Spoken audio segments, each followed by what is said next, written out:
शक्ति, मां शक्ति, मां शक्ति।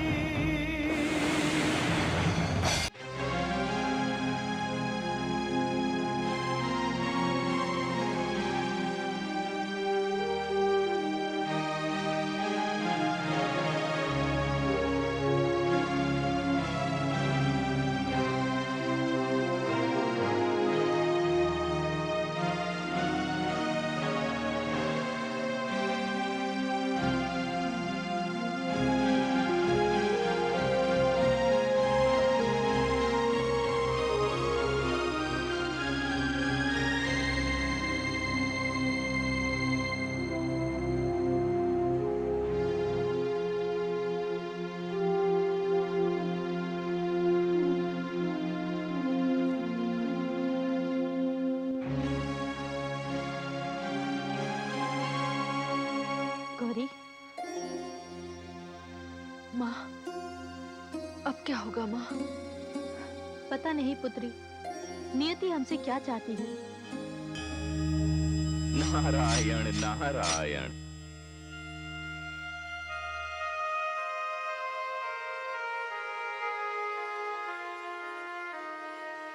भाभी श्री, बधाई हो। बधाई? किस बात की बधाई? पुत्री गौरी, तुम अपना व्रत तोड़ सकती हो। ये आप क्या कह रहे हैं तायाश्री? बताइए ना नारद जी, बात क्या है? होना क्या है भाभी श्री, बस यूं समझ लीजिए कि सारी चिंताएं समाप्त, संकट के बादल छंट गए हैं और जिस शुभ घड़ी की हमें प्रतीक्षा थी वह आ गई है।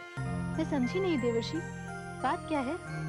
भाभी श्री, मैं तो चाहता हूं कि मैं कुछ भी ना कहूं और आप समझ जाएं। पहेलियां ना बुझाइए देवर्षि, स्पष्ट कहिए, क्या बात है? भाभी श्री, मैं पिताश्री ब्रह्मा के आश्वासन पर भगवान शिव को गौरी के साथ विवाह का प्रस्ताव देकर आ रहा हूं और भगवान शिव ने कहा है कि आने वाली किसी भी शुभ घड़ी पर यह कार्य संपन्न हो जाएगा। तायाश्री, क्या ये सत्य है? पुत्री, पिता यदि पुत्री से झूठ बोले तो ये मर्यादा के विरुद्ध होगा और तुम तो जानती हो मैं मर्यादा का प्रचारक हूं। अब शीघ्र ही तुम अपने पति के घर कैलाश चली जाओगी।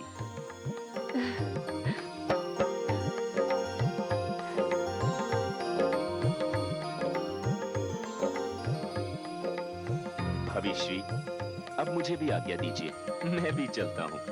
यदि इस समय मुझे भ्राता दक्ष ने देख लिया तो मेरा वध करके ही मानेंगे। धन्यवाद नारद जी, आपने बड़ी कृपा की गौरी पर। ये अब क्या कह रही हैं भाभी श्री? पिता यदि पुत्री के भविष्य के लिए कुछ करता है तो वह पुत्री पर नहीं, स्वयं अपने आप पर कृपा करता है। और फिर हमारी पुत्री भी कौन है? गौरी, जो स्वयं देवी का स्वरूप है। नारायण नारायण। हे देवी परमेश्वरी, ये सब तुम्हारी कृपा है। ये छल है, कपट है, मर्यादा के विरुद्ध बात है ये। इस कार्य को मैं क्या संज्ञा दूं? क्या बात है स्वामी, आप किस पर इतना रुष्ट हो रहे हैं?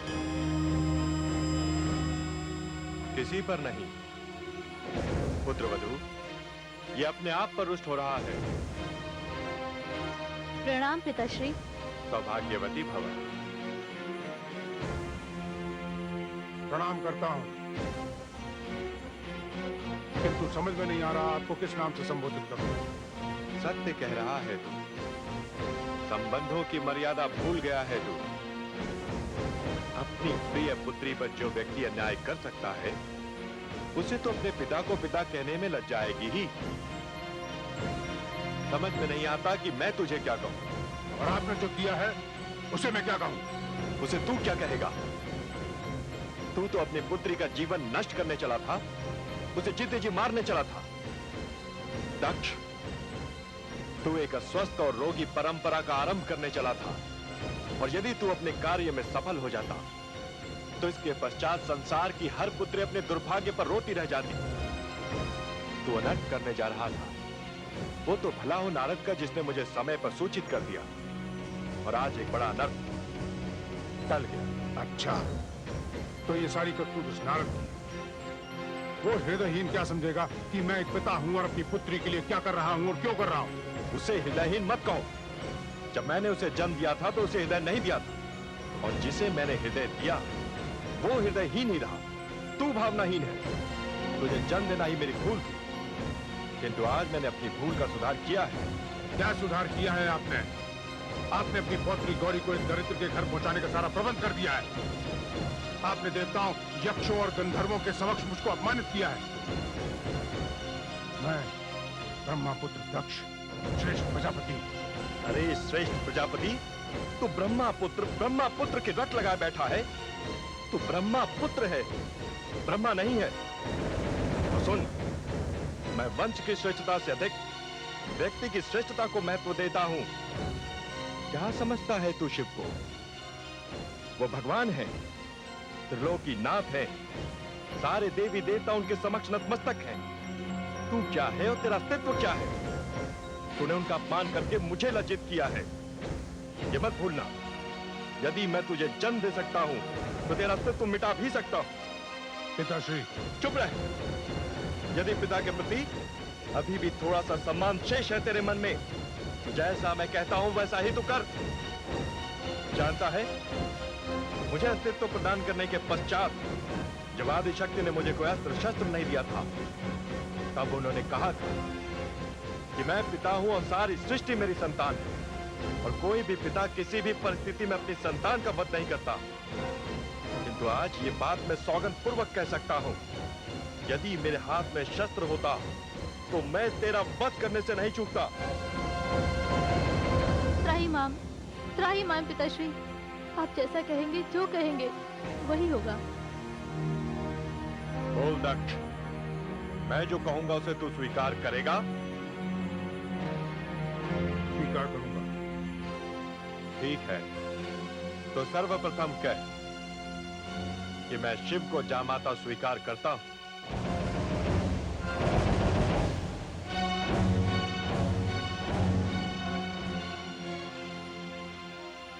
आप पिता हैं, आपके कथन का आदर करते हुए कहता हूं पिताश्री, मैं शिव को अपना जामाता स्वीकार करता हूं। चल पिता न सही, तूने पुत्र धर्म का पालन करके अपने पिता का सम्मान तो किया। मैं तो तुझे मृत्यु का शाप देने जा रहा था, और वो विचार मेरे मस्तिष्क में आ भी गया था, इसलिए तेरी मृत्यु तो होगी। मैं तुझे नहीं पिताश्री, नहीं, ऐसा मत कीजिए, ऐसा मत कीजिए। नहीं पुत्रवधू, अब ऐसा नहीं होगा। इसे मैं इसलिए क्षमा कर रहा हूं कि इसने मेरा आदेश मान लिया।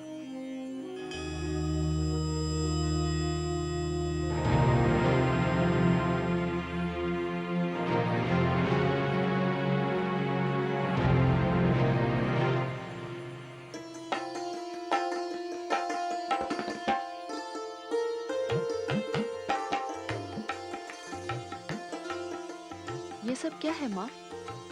इतनी सारी कटोरियों में इतनी सारी सामग्री, इन सब की क्या आवश्यकता है माँ? हल्दी लेपन विवाह विधियों में पहला मांगलिक कार्यक्रम है। इसमें कन्या की बहनों और कन्या की सहेलियों को कन्या से जी खोल कर मिलने का अवसर दिया जाता है। फिर तो कन्या ससुराल चली जाती है। हल्दी, उपटन, आलता, ये सब केवल श्रृंगार की सामग्री ही नहीं, इनमें कन्याएं अपना स्नेह मिलाती हैं, जो कि बहनों का अधिकार होता है और भाभी दुल्हन का सौभाग्य। मेरी आंखों की पुतली, एक बात तो निश्चित हो गई है कि तू बहुत शीघ्र ही इस घर को सूना करके जाने वाली है। माँ, तू पराई हो जाने वाली है। ये क्या माँ, तुम रो रही हो? तुम्हारी आंखों में आंसू? भाग्यशाली माताओं की आंखों की संपत्ति है ये आंसू। जिस कन्या के हाथ पीले करने का सपना इन आंखों में पलता था, उन्हीं से ये आंसू छलक पड़े हैं। प्रसन्नता का बांध टूटने पर आंसुओं की बाढ़ तो आ ही जाती है। क्या कन्या माता पिता को दुख देने के लिए ही जन्म लेती है? इससे तो अच्छा होता कि मैं पुत्र के रूप में जन्म लेती। नहीं पुत्री, पुत्र और पुत्री दोनों की भूमिकाएं अलग अलग होती हैं। पुत्र गेहूं का दाना है तो पुत्री धान का दाना है। गेहूं जहां बोया जाता है वही जड़ पकड़ता है, वही पकता है, वही उगता है। किंतु कन्या का जीवन अधिक चुनौतीपूर्ण होता है। वो धान के दाने की तरह होती है, जहां उसे बोया जाता है जड़ पकड़ने से पहले ही उसे उखाड़ दिया जाता है, फिर उसे दूसरी जगह रोपा जाता है और फिर उखाड़ दिया जाता है। जड़ पकड़ना और उखड़ना, यही कन्या के जीवन की नियति है, यही उसकी उपलब्धि है और यही सत्य है। कितना कठोर सत्य है माँ। हाँ, कठोर है ये सत्य, किंतु शिव और सुंदर भी है, मंगलमय और मधुर भी है। वे माता पिता धन्य हो जाते हैं जिनके घर कन्या जन्म लेती है, क्योंकि कन्या के रूप में पिता अपने जमाता को एक नई सृष्टि का दान करता है। यदि ऐसा ना हो तो सृष्टि का तो अंत ही हो जाए। कन्यादान लेने वाले को कन्यादान करने वाले का आभार मानना चाहिए। पुत्री का पिता पुत्री देकर एक परिवार दे रहा है, वंश दे रहा है, गृहस्थी दे रहा है, पूरी संस्कृति दे रहा है। मैं तो हल्दी लगाऊंगी, तू कैसे लगाएगी? हल्दी तो मैं लगाऊंगी। तो ठीक है, मैं उपटा लगा लूंगी। ये हुई ना बात। बात तो समझ में अब आई है। अब मुझे ज्ञात हुआ है पिताश्री ने हम सभी छोटी बहनों का विवाह पहले क्यों कर दिया और आपका अब क्यों हो रहा है। उन्होंने सर्वश्रेष्ठ वर ढूंढ लिया है आपके लिए। बताइए ना, कौन है श्रीमान हमारे जीजा जी? गौरीपति। तुम्हारे जीजा जी हैं देवों में देव, महादेव, भगवान शिव। महादेव शिव? इसमें आश्चर्य की क्या बात है? जैसे देवियों में देवी हमारी बहन गौरी, वैसे ही देवों में देव महादेव शिव। अरे हमारा वंश तो धन्य हो गया ऐसा जमाता पाकर। क्यों बहनों?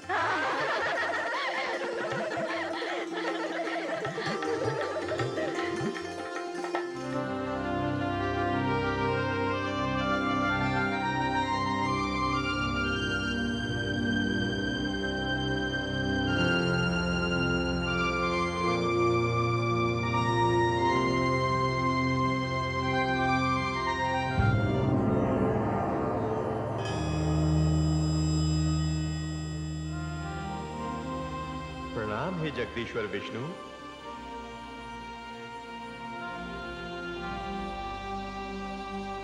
आइए ब्रह्मदेव आइए।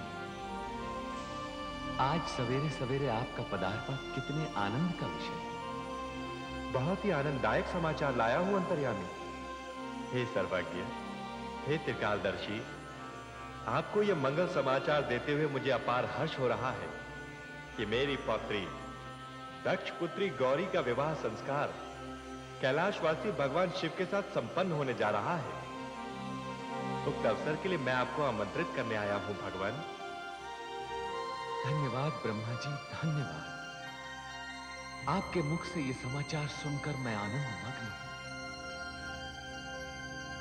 दक्ष प्रजापति को कन्यादान का पुण्य मिलेगा और उधर कैलाश पर्वत पर एक गृहस्थी बस जाएगी। तांडव नृत्य करते शंकर के डमरू नाद के साथ अब पायल और नूपुर की गुंजन भी गूंजेगी। शिव और शक्ति का ये मिलन सृष्टि के लिए कितना कल्याणकारी सिद्ध होगा। ये तो होना ही था प्रभु। हे भाग्य विधाता, अवश्य ही ये आपकी सोची समझी योजना का फल है।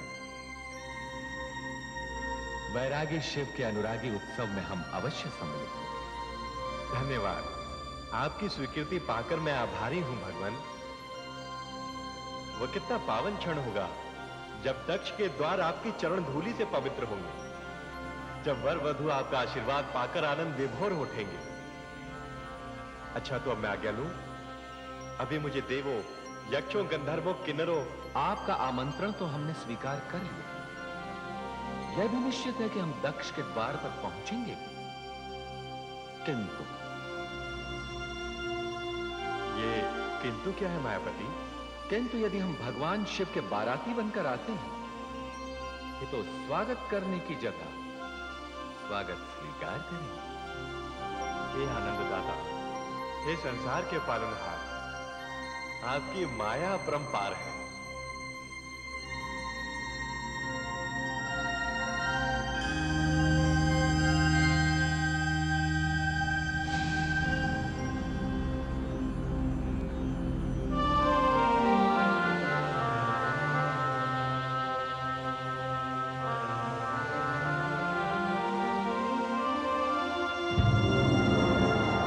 नारायण नारायण। अच्छा हुआ नारद तुम आ गए, मैं तुम्हारी ही प्रतीक्षा कर रहा था। जब मुझे आपका संदेश मिला कि आपने मुझे बुलाया है, तो मुझे तो अपने कानों पर विश्वास ही नहीं हुआ, क्योंकि आपने तो मुझे यहाँ ना आने की चेतावनी दे रखी थी। हाँ, चेतावनी तो दे रखी थी, किंतु तुम्हारी आवश्यकता आन पड़ी। मेरी आवश्यकता आन पड़ी? हाँ, कभी कभी बड़े संकट को टालने के लिए छोटे संकट को निमंत्रण देना पड़ता है। अर्थात ये, नारद, मैं तुम्हें तो सहन कर सकता हूं, किंतु अपने भावी जामाता शिव का मुक्त नहीं देखना चाहता। पिताश्री ने मुझे एक बहुत ही विचित्र स्थिति में डाल दिया है। वर रक्षा की रीति पूरी करनी है, शकुन भी भेजना है। ये तो प्रत्येक पिता का पावन कर्तव्य है। इस कार्य को तो आप जितना शीघ्र हो कर डालिए। ये कार्य मैं नहीं कर सकता, इसीलिए तो तुम्हें यहां बुलाया। भ्राताश्री, जैसा आपका आदेश। गौरी जैसे आपकी पुत्री है, वैसे मेरी भी। इस कार्य को आप करें या मैं, क्या अंतर पड़ता है? मैं चलता हूं भ्राताश्री। लगता है ये शुभ कार्य मेरे ही हाथों संपन्न होगा। नारायण नारायण।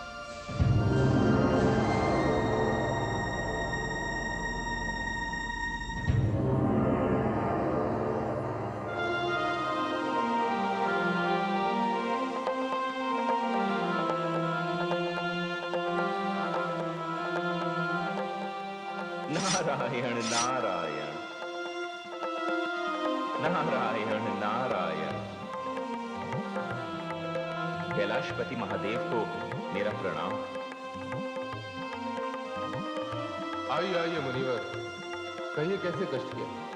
कष्ट कैसा भोलेनाथ, भ्रमण करना तो मेरा जीवन है। 3 लोक 14 भुवन, ये भी आपके भ्रमण के लिए पर्याप्त नहीं होते होंगे मुनिवर। इसीलिए तो तीनों लोकों से न्यारी इस कैलाशपुरी में आ जाता हूं। अब मैं आपका स्वागत कैसे करूं? ये इंद्र की नगरी तो है नहीं, संपत्ति नहीं, वैभव नहीं, दिखावा नहीं, भीतर बाहर सब एक समान। हे महेश्वर, इसीलिए तो आपका इतना गुणगान होता है। और आप मुनिवर नारद केवल गुणगान करने तो आ नहीं सकते, अवश्य आपके मन में नियति को गति देने वाली कोई योजना होगी। कुछ नहीं भोलेनाथ, कुछ नहीं। मैं तो बस भ्राता दक्ष के यहाँ गया था, वहां से उपहार लेकर आपकी सेवा में उपस्थित हुआ हूं। उपहार?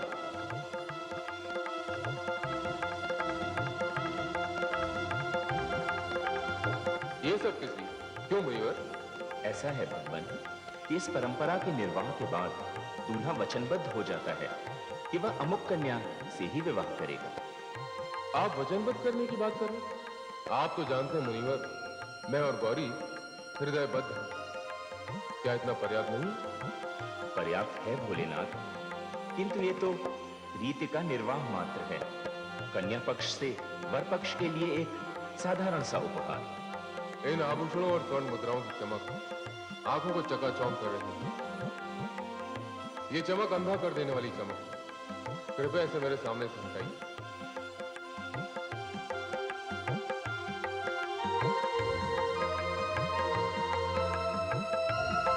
अब बोलिए मुनिवर, इसके अतिरिक्त कुछ भवन भी हैं भोलेनाथ, जो भ्राता दक्ष की विभिन्न क्षेत्रों में संपत्ति है।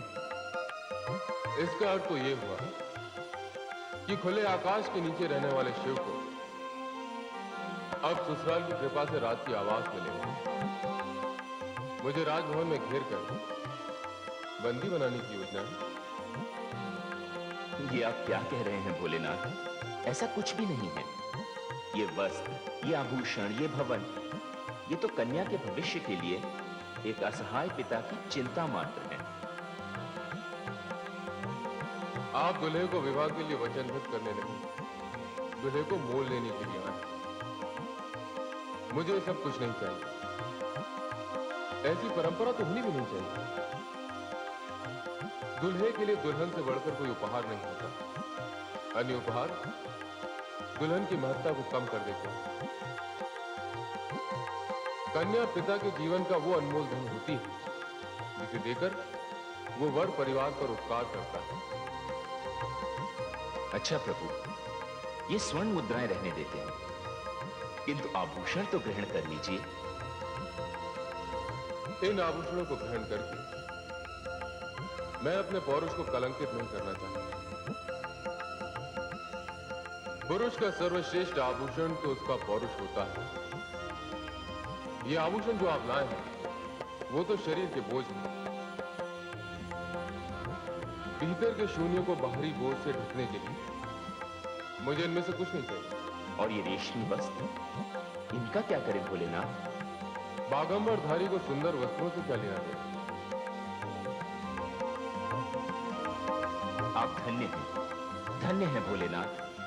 जितने अनुरागी उतने वैरागी भी।